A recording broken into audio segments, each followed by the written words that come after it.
Plantagenets.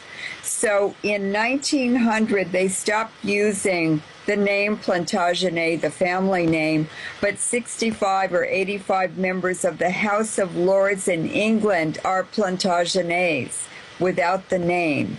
So they still dominate the British and the British government.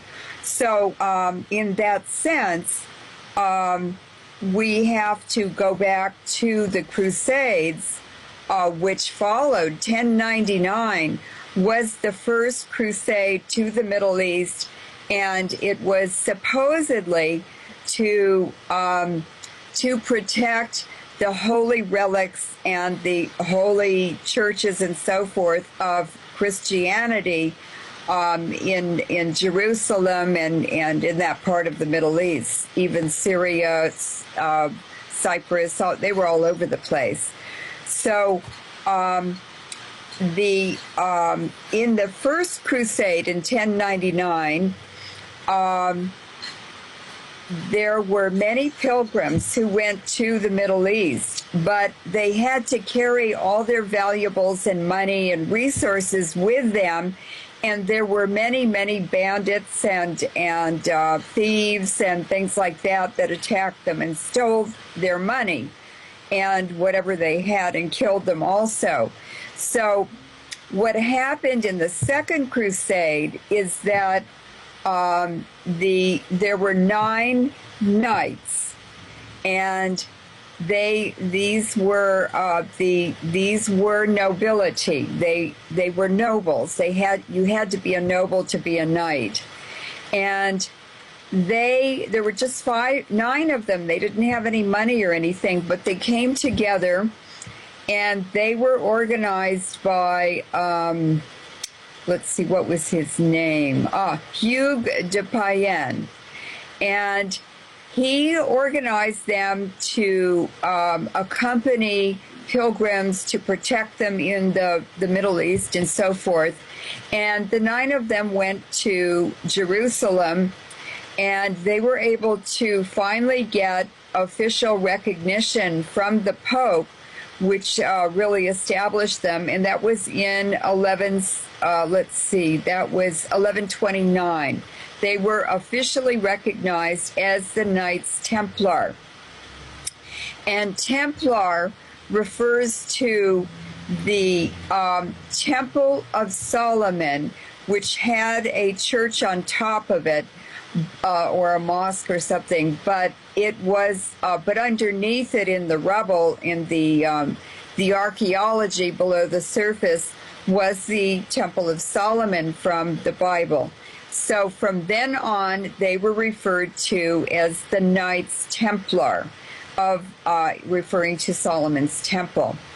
Now, they basically were poor, but once they got started and people realized what they were doing, huge amounts of money, property were donated to them. You can't imagine.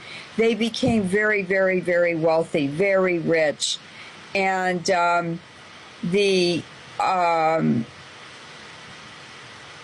let's see, they were characterized by the knights had to be noblemen, and they wore those white vestments over their armor with a big red cross on the front.